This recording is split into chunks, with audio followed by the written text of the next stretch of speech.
Look, men, locked in. Last one of the 2021 season. Yes, it's 2022, and we're like a month and a half into 2022. Still the 2021 season. That's just how this works. Steve Bonham, Vishaal Gupta, Mason Cameron. How you guys doing tonight? Doing good? Spectacular.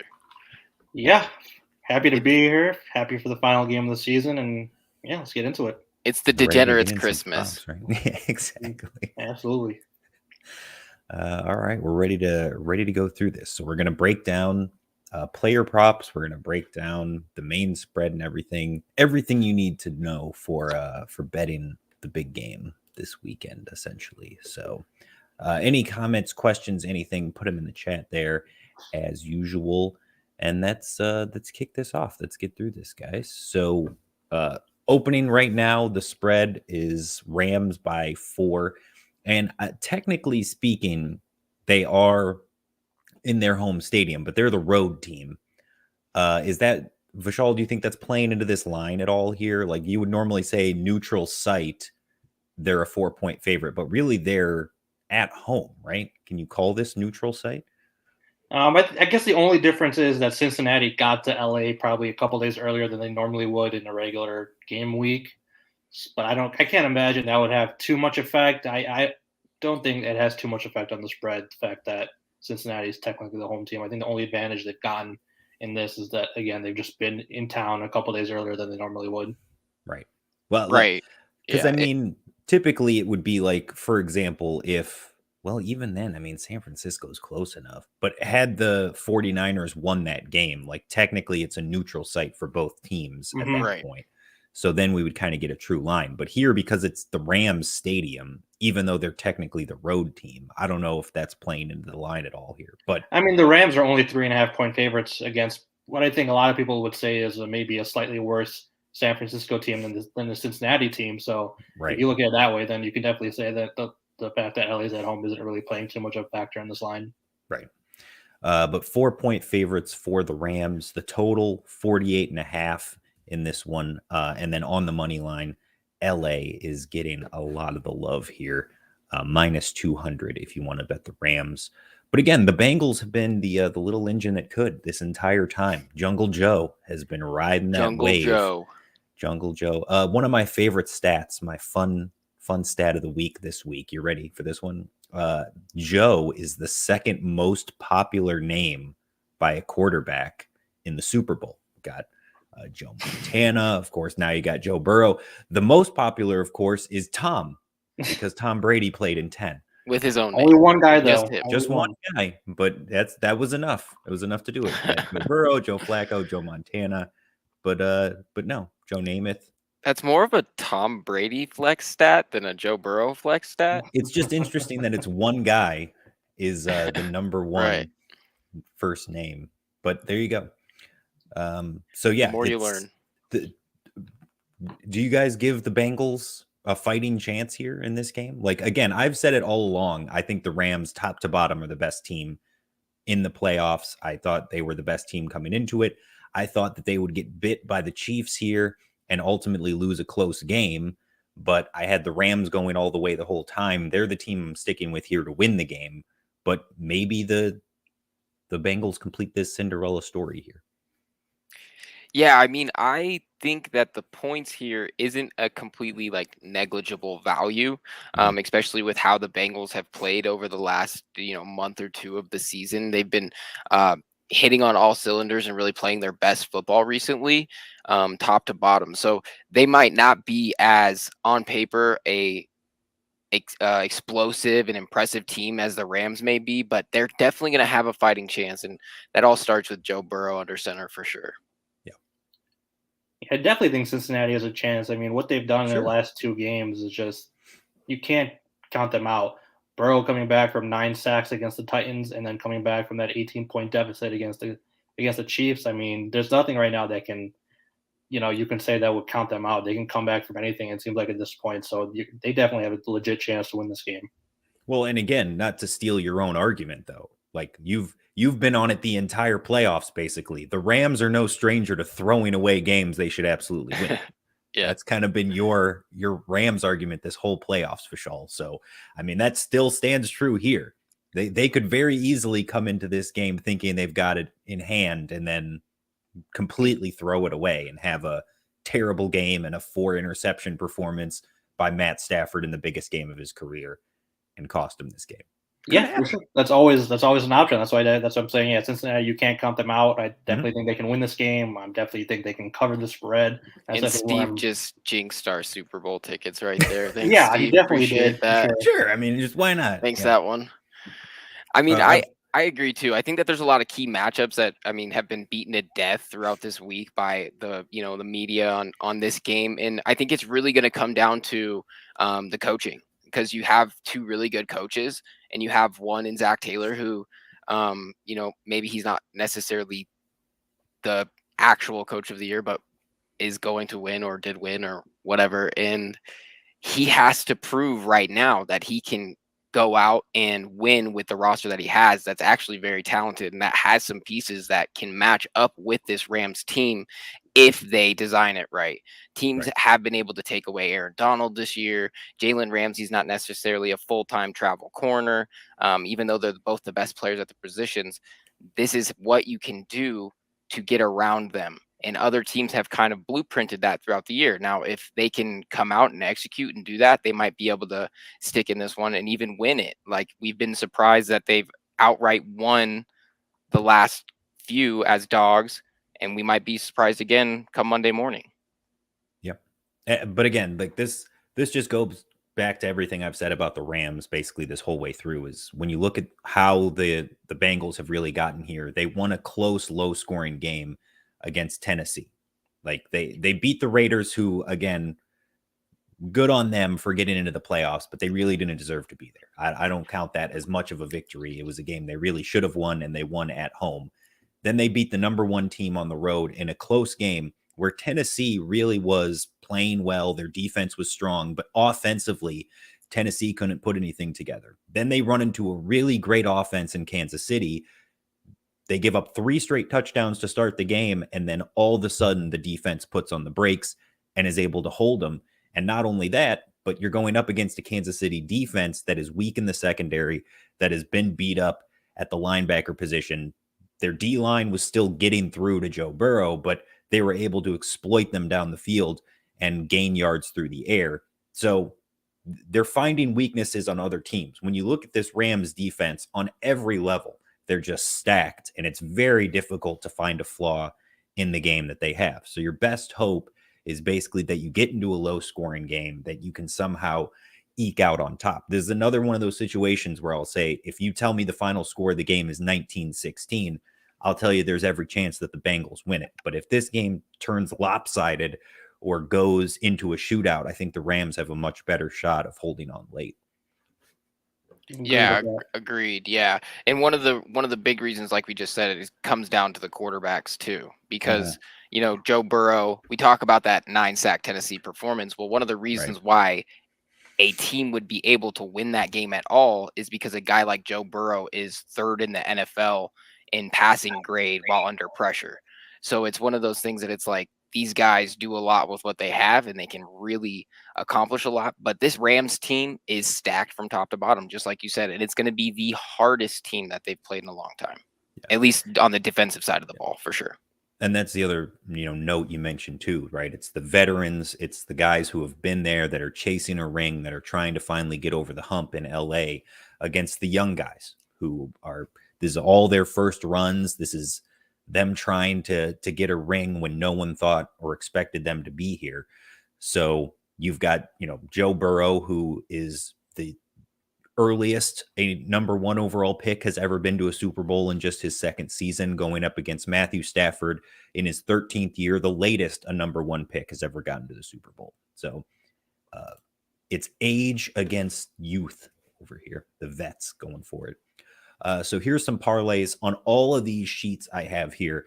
On the right-hand side in the column there, I've got, if you place a $10 bet, this is what you would win, in case you're not familiar with the general lines, if that's not something that you're used to using. So there you go. I know you get a lot of amateur bettors out there, especially. This is what you would cash out for, right? Though this is not necessarily a profit. Yes.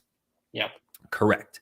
So for example, on the first line, taking the Rams and the under, That's the parlay. If you take the two of them together, that's plus 170. So that means you would bet $10, you'd make a $17 profit, you'd cash 27 on that ticket. You get your $10 back plus the $17 profit. So there you go. So right now, that's the consensus, is the Rams win the game and either hit the over or the under. That's the way that Vegas and the money is leaning. Do you see any values here on this side of the board, or is there anywhere that you would lean if you had to put your money? Well, we've talked about it a bunch, but one specific area I'm looking at for sure is hammering through the under. In the last 8, Cincinnati is under in 6 of them. As the away team, they've only hit over twice. On the other side, the Rams are right there in that same boat as the home team. They've only hit over 4 times this season. They're under in their last 2 home playoff games, the wild card and the championship. So under is really playing into it here, especially with how you have both of these defenses. So like we were just talking about a second ago, if you were to tell us that on Monday morning the game was, 20-17 or whatever, the Bengals might have had a shot to win that game, or they might be the winners of that game. So when you think about it like that, a Bengals outright win in an under 48 at the highest odds there, or the longest odds, is not that outrageous, because like we said, that's kind of where it could fall. Like if that's how it's going to fall, that's where it will. So I kind of like that value there. Yeah, I agree. Stick out for you? Same thing. Yeah, I'm definitely looking at the same thing. If you're not as comfortable taking the Bengals with the money line, then that third line there where you're taking Bengals to cover the spread, or the fourth line, sorry, you're taking Bengals to cover the spread and the under, yeah, is a good value, especially if you're finding it at 4.5. I know it's been jumping between 3.5, 4.5 throughout these last couple of weeks. I think it's getting closer to 3.5 now, but if you can still find 4.5 somewhere, definitely pounce on that, because I think that's a great number. Get that hook. That's a pretty good number. One thing that I'm considering doing that's on this list is doing a tease on this game, which is essentially a 2-team parlay, but you're adjusting the totals on these numbers. So, and you can adjust them 6 points in either direction. So if you wanted to take the Bengals, you would add 6 to their 4.5, and you would make it plus 10.5. And then you can also add or subtract 6 to the total. So if you wanted to take the under, you can move that 48.5 to 54.5. So now your parlay becomes the Bengals plus 10.5 and under 54.5. And most places you look, that's going to come out to about minus 120, which is pretty close to even. And that's just a pretty solid bet, I think, in this game. Getting double-digit points for the Bengals and then taking under 54.5. I think that's kind of where I'm going to be leaning in this one. All right, I like it. By the way, all of these numbers are from the DraftKings Sportsbook as of this afternoon. So, and I'm checking it as we go too to make sure it's all up to date, but it is basically all in line with what we are still looking at here. Super Bowl MVP. So fun facts about the Super Bowl MVP. This is Super Bowl 56. There have been 55 previous games played, obviously, but 56 MVPs, because there was a co-MVP situation in Super Bowl 12 with the Cowboys. So in 56 MVPs, 31 of them, 55%, have been quarterbacks, which is why they're always heavily favored. 7 wide receivers, 7 running backs, 4 linebackers, 3 DBs, 3 defensive linemen, and 1 kick returner, punt returner. So there you go. The highest on the board, of course, Matthew Stafford, because they're favored to win the game and he's the quarterback. That's kind of just the way that it goes. Joe Burrow second, followed by Cooper Kupp, Aaron Donald, Jamar Chase, OBJ, and Cam Akers. Anything stick out to you guys on the board here? V wrote a great piece that came out today on the Super Bowl MVPs. So who are you liking, V? Maybe you can go through some of those picks that you highlighted in your great piece this afternoon. Yeah. So like Steve said, quarterbacks are just almost a lock to win this every year with how the league is going. We saw it last year where Brady played well in that Super Bowl last year, but that defense dominated the game, and yet they still gave the award to Tom Brady. So didn't Gronk have 2 touchdowns or something? Yeah, something like that. Yeah, like somebody else had another great game, but they just gave it to Brady because Same thing when the Patriots beat the Falcons in that great comeback. Brady played great, but James White had like an all-time performance. There was definitely an argument there. So it's really hard to go against the one I always pound the drum for is Darrell Williams. Should have won it over Mahomes, but because he's Mahomes, right? Just they have to give him even though those. he had like the worst game of his career, they still gave him the MVP. Yep. So that's why you definitely have to look at the quarterbacks. And when I was writing the piece that Mason mentioned, I was actually surprised that despite Matthew Stafford having the lowest odds, he might be the best value pick out of all of these because, as we showed in the first picture, the Rams are minus 200 to win this game. That means Vegas thinks they have about a 67% chance of winning this game. But Stafford being listed at plus 100 means he has about a 50% chance of winning this award. That's a pretty big gap because, like we said, if quarterbacks are going to win pretty much all the time, then Stafford should be closer to that 67% mark of winning this award. But there's that huge gap. So I think Stafford is actually a good value bet on this one. And then my long shot that I put in there was T. Higgins at plus 5,000, not on this column here, but I think that's a pretty good value bet to sprinkle a couple dollars on. We know everybody's going to be talking about Jamar Chase. He's going to get all of the love and glory, and he should. He had a great season, but T. Higgins also was terrific this year, and I think we're going to expect to see Jalen Ramsey more on Chase than any other receiver, so it should open up Higgins for some shine in this one. Yeah, I absolutely agree. And then along that same lines, I think that a lot of the times these awards are narrative based. Just because of the nature of how they're voted on. And so a guy like Stafford coming in his first season with a new team, after 12 long seasons in Detroit, like the voters love that type of stuff. So he's obviously a good value there. Joe Burrow being the swaggiest quarterback in the league, same idea. Other ones that I like from maybe like a statistical standpoint is Cooper Kupp at plus 600. Now, Kupp has just some amazing stat lines that if you were to extract them from the regular season and throw a Super Bowl next to it, you'd go, wow, that's probably a Super Bowl MVP. So he had 11 games this season with at least 7 catches, over 100 yards, and a score. As well as in the playoff, he's averaging about 8 catches, 128 yards, and over a score per game. He's got lines like in the divisional round, he went 9 catches, 183 and a touchdown. Last in the conference championship, 11, 142 for 2 touchdowns. Those are just the stat lines that are really hard to ignore. So if he were to erupt for a huge game, which the Cincinnati secondary is decent, but they've had some busts in coverage this postseason. A.J. Brown went for 5 for 142 and a touchdown in the Tennessee game. So if they let Kupp get loose at some point, that could really be a long day for them. And like we said, with them kind of favored to win, if Kupp has this big day, he might be a shoe-in with, maybe one of those big plays like Julian Edelman had when he won a couple years back. And then another one is my personal fan favorite here, Von Miller at plus 4,500. Now, we talked a little bit about it earlier, but the big matchup here that everybody and their mom is highlighting is the interior of the Rams defensive line, i.e. Aaron Donald, versus the interior of the Bengals O-line, which for anybody that doesn't know, Cincinnati's right guard, Hakeem Adeniji, is one of the worst guards in the league. He has a 44 PFF grade. That's 81st out of 82 eligible players in the NFL. So it's the second worst in the NFL amongst guards.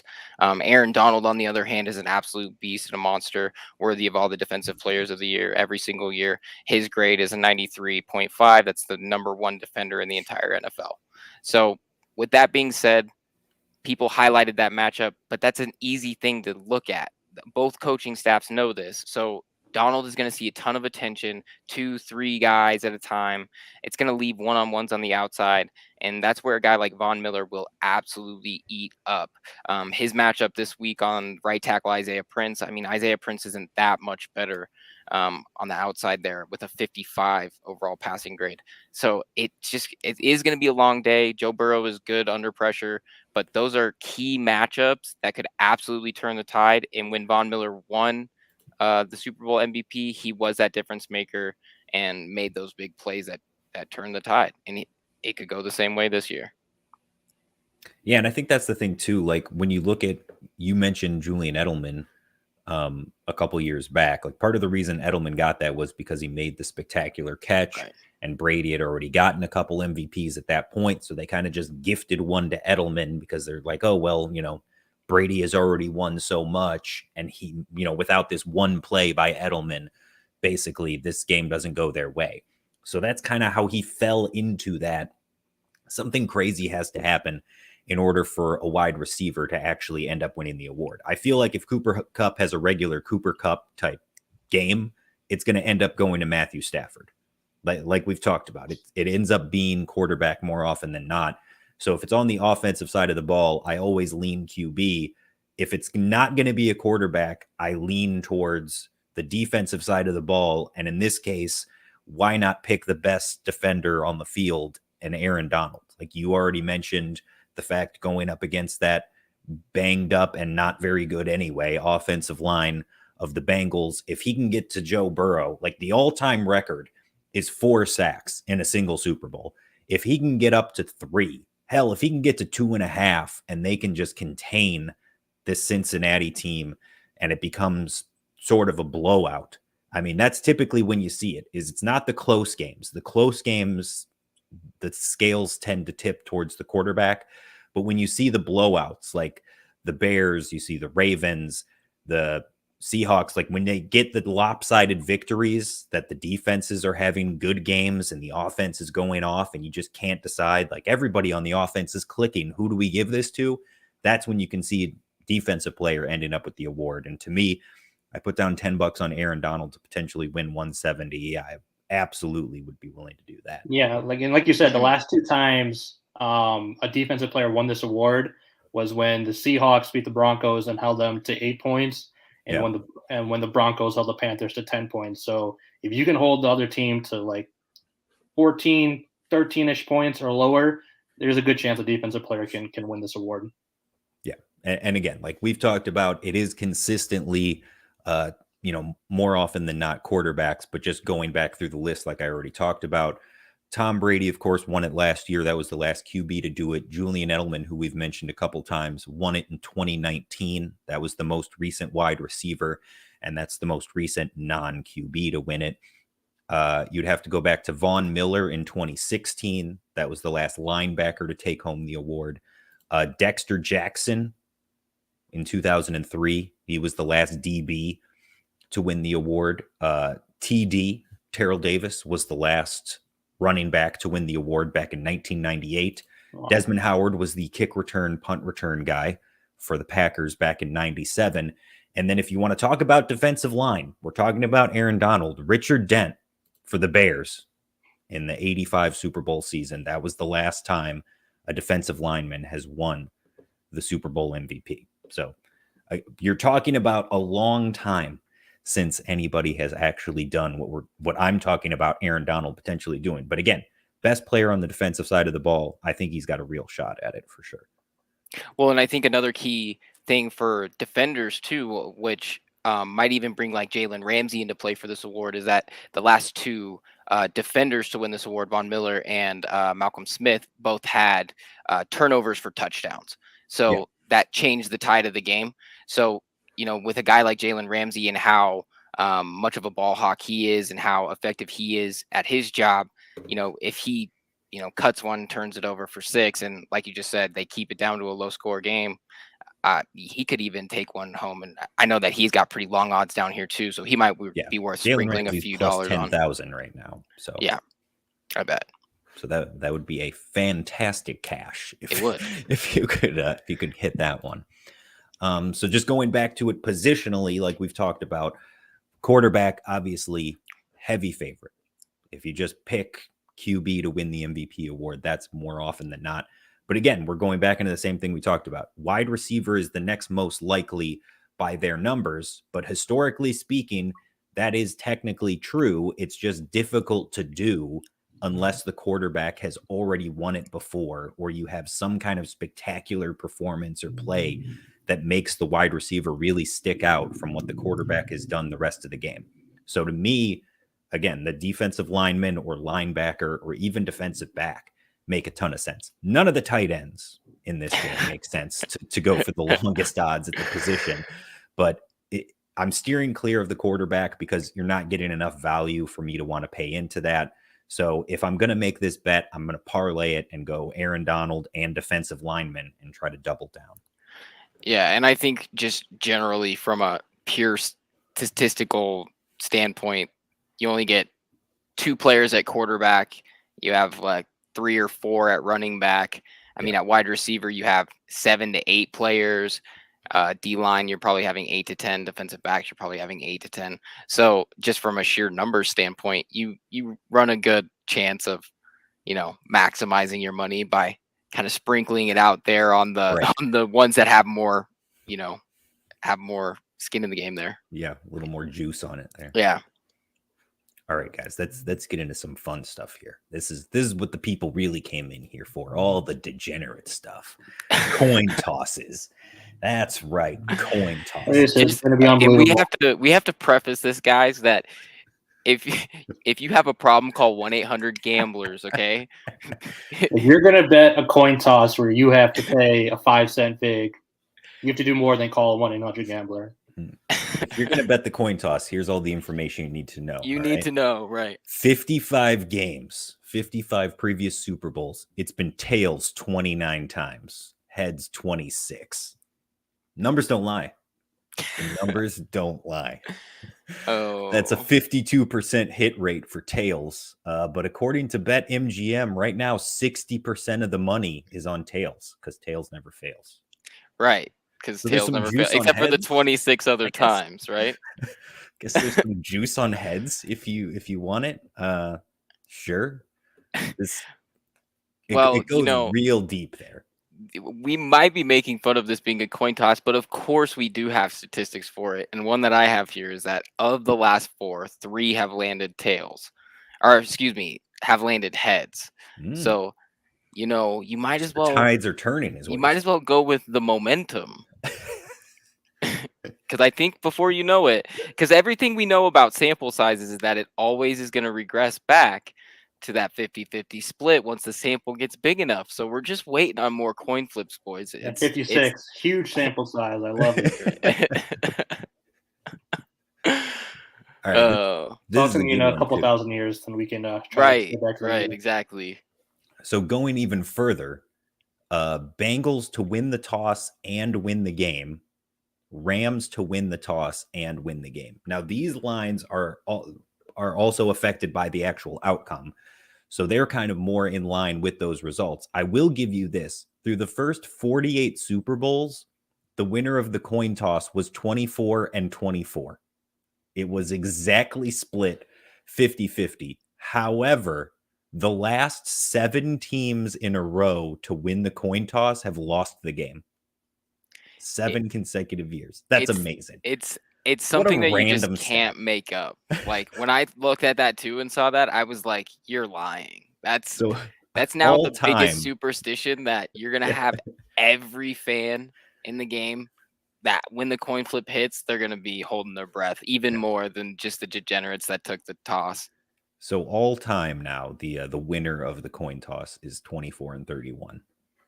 So there you go.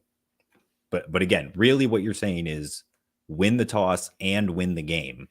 I guess we would be leaning no then on both of them, but there's not a lot either way. I mean, why take the minus money on this one? It's just this one's just for fun. Might as well take Rams win toss and take the game for plus 170. Yeah. Or if you're feeling lucky, you can take the Bengals. If you're taking the Tour de France of props for the Super Bowl, might as well make something out of it. Yeah, there you go. Sure, why not? All right. Any kick hits the uprights. The double doink. We're going full Bears. Too soon. Does anyone hit the uprights? Yes, plus 140. No, minus 550. Last time I checked, Cody Parkey wasn't playing in this game, so I don't think so. Yeah, I don't think so. McPherson's been awesome, and whoever the Rams have, I think he's been fine. I don't even know who their kicker is. Matt Gay. I think he's been fine. And yeah, he has been good. They've both had great years. And the biggest thing too is that they play in. I mean, people aren't calling it a dome, but are we really lying to ourselves that thing out in LA is a dome? It's also going to be like 85 degrees, so yeah, we're not going to have too much issue. Yeah, so there's no issue with the weather. Wind, like, yeah. They're probably not even going to like get that many kicks either, considering how everybody runs, their offenses now. There's more and more aggression, and field goals just go by the wayside because you'd rather have 6 than 3. It's just simple math.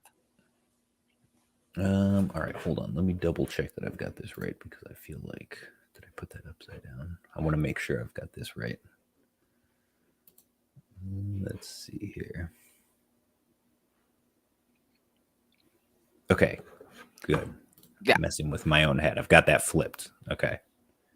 I wanted to make sure. All right, let me see. Can I fix this on the fly?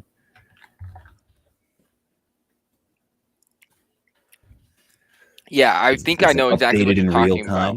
I was gonna say this one didn't make a lot of sense because I had to double check it too. Time, and I don't know why. But it's okay. So what we're talking about for the people at home is that our odds for the jersey number is a little bit flopped. It's flipped. So it's actually minus 140 for jerseys under 23.5 versus over 23.5. My favorite bet if those numbers are right. The under looks so good at plus money. I know, right? That's why I was like, this doesn't make sense, and I had to go back. Yeah, as soon as I saw that, I was like, wait a minute, that can't possibly. I mean, the only person I think who has a higher than 23.5 who is likely to get this is Joe Mixon. I mean, the only other guys are the tight ends who are banged up. Everybody else is 23 and under. The wide receivers, the quarterbacks, and Cam Akers is 23. So well, yeah, just the sheer number of the way that I found it is that you have Boyd, Higgins, you have Jamar Chase, Odell Beckham, Joe Burrow, Matt Stafford, Cooper Kupp, Van Jefferson, and Cam Akers. They're all 23 or less.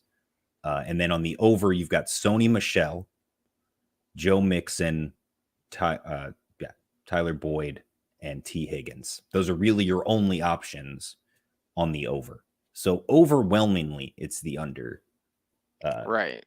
The touchdown just by pure volume, there's more options. More options, and then just more critical key playmakers. And it's the Rams' entire receiving core and their starting running back and their QB. See, this prop used to be a little more like straightforward, because it was wide receivers used to be in the 80s, right? Right. And now it's become more and more wide receivers, even in the past 10 years. Who do you think scores first, right? That's really all this is. Because on the Bengals side of the ball, you have Mixon, Higgins, and Boyd on the over. And then on the Rams side of the ball, you have literally everyone on the under. So did the Rams score first or the Bengals? That's basically even the Bengals score first. You have Chase and Chase. So. It's like you get the whole Rams and Chase, and it's their two best players. Yeah. Even at 140, it's still a nice value. Yeah, it's still decent enough for me. Yeah. With the amount of guys that you have on the under, it feels like that's the way to go. Right, absolutely. Can we switch the numbers back? Let's just take. Let's just. I like it that way a lot better. With the plus, yeah, that would have been nice. All right, here we go. This is what we all came for. This is the money one right here. Color of the Gatorade poured on the winning head coach. So the favorite in the clubhouse is clear/water. Why? That's because every team has to have water. It's no fun. Every color. No. But it's just it's just body physics. Everybody needs water and Gatorade. Orange is the second favorite. And I think that orange is second only because the Bengals have made it very widely known that they prefer orange Gatorade. They've said that on multiple occasions. They've come out and said that. And fun fact. So now watch them win the game and have red. I'm waiting for that to happen. They're just trolling everybody. Yes. Orange is actually also the most used color of the last 20 years, and it's been in 5 of the last 12. Yes, I've got that stat as well. I don't want to divulge how long I spent looking up information on Gatorade colors for the Super Bowl. So here you go. So in the last 21 years, orange 5 times is the most popular. The most recent was the Chiefs in 2020. Second most popular is none. That's occurred 4 times. 3 of the 4 times, though, it was the Patriots refusing to douse Bill Belichick. So I think that's more of a Belichick thing than anything else. Another 4, clear. And what's amazing about that is all 4 times that it was clear, it was 4 years in a row from 2005 to 2008. So the last time that happened was the Giants winning in 2008. And then blue, last year, the Bucks blue, that was 3. And it's happened 2 of the last 3 Super Bowls. It's been blue. And then yellow 3 times, last happening with the Eagles in 2018. It was the Eagles, Steelers, and Ravens. So that whole corridor up there in the Northeast apparently prefers lemon lime for some reason. I don't know. And then purple. The last time anyone used purple was the Giants in 2012. That's happened twice. I think we're unraveling a conspiracy here. Right? Just some geographic regions. I never realized that there was a Gatorade drought of 05. I just didn't realize. And everybody had water for 4 years, apparently. Yeah, I don't know. But according to Gatorade themselves, the top selling flavors in the US are Cool Blue, Fruit Punch, Lemon Lime, Glacier Freeze, and then Orange. So 2 of the top 4 are blue. Do we have the numbers for the most recently sold ones in Los Angeles? No, just all of America. That would be pretty good. I don't know. But I got to go with blue here. It's happened 2 of the last 3. It's the most popular flavor among everyone. And I'm thinking that's got to be the Rams color of choice, right? I'm thinking it's either blue or it's the dark horse red. It's a fun fact though, but what you don't know, Steve, is that all of those blues were actually Tom Brady victories because for some reason it's Tom's favorite flavor, which explains why nobody likes him. When you ask me, blue is delicious. What I see here is I see a huge value on red because like red is a staple in the variety pack at Costco. You know, you get the red, which is, you know, is good, but comparison to the orange and yellow, it might as well be holy water because orange and yellow are easily the worst flavors known to man. And I'll fight anybody who disagrees. It's kind of amazing, isn't it, that the Fruit Punch is the second most popular flavor sold by Gatorade in all of the US, and yet it's never been the one used in the last 21 years. Maybe it's because they like to drink it so much. They don't want to waste it dumping it on the head coach. They'll already drink it all day by the time the game ends. Maybe that's why they keep dumping the orange because they don't want to drink it. Yeah, I right. think that's what it is. Yeah, there's your that's conspiracy exactly theory right there. I think we've unraveled it. And you know, red is, everybody likes red, but red's also nobody's favorite flavor. So they could just be like spoiled the fact that they have like the full choice. Like I know that if I had any choice, sometimes I might take the fancy purple flavors and drink up all those. So, you know what? I bet you Joe Burrow's favorite flavor is purple. He seems like a purple guy. What do they do at LSU? Let's go back at the videotape. Let's see what they did a couple years ago. Right. Because I mean, purple Gatorade Rain is still the all-time greatest Gatorade flavor. So I mean, it's just time till we get a purple. I don't know. I'm sticking to my guns on blue here. I feel like that's the way to go. But it's either blue. I still think it's blue or red. It's definitely not none because it's not a Belichick year. So someone is going to be doused in Gatorade. It's just what color. I'm going with the dark horse ones, blue or red. And I really I'm rooting for the Rams, hope they win the game, but I would love to see the Bengals win and then not have orange. That would be fantastic. If that could be the case, that would be great too. You know, and water is always, even at plus 250, water is a great value because, you know, depending on how many jugs they have to have a portion of them be water. And so at that point, it's just a roll of the dice on which one they're picking up when it comes down to splash time. Could be. All right. Last one I've got. Will there be an octopus? I've gotten questions about this too. What is this prop? What does it mean? What is an octopus? Are they going to throw an octopus on the field? No, this is not. Will there actually be an octopus on the field or involved in the game? So it's referring to the octopus having 8 legs. It's completing an 8-point play. So someone scoring a touchdown and then scoring the 2-point conversion as well afterwards.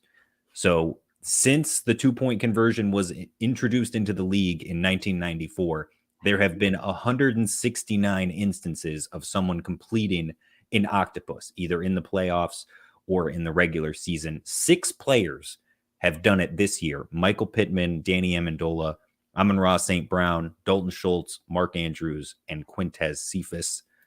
Todd Gurley leads all NFL players with 4 octopi in his career. Randy Moss, second all time with 3.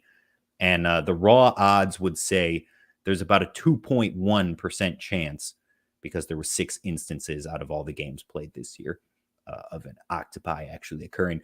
Gentlemen, octopus, yay or nay? No.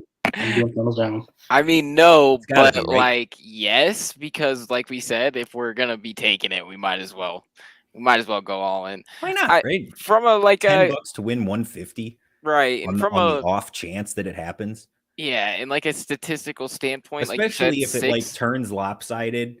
So say they're like the Rams go up by 2 or 3 touchdowns, and then all of a sudden the Bengals are chasing points and they need 8 at some point. It could totally happen. Right. Come on. And have some fun. I'll throw $20 on the no and pay for my dinner, and I'll enjoy it.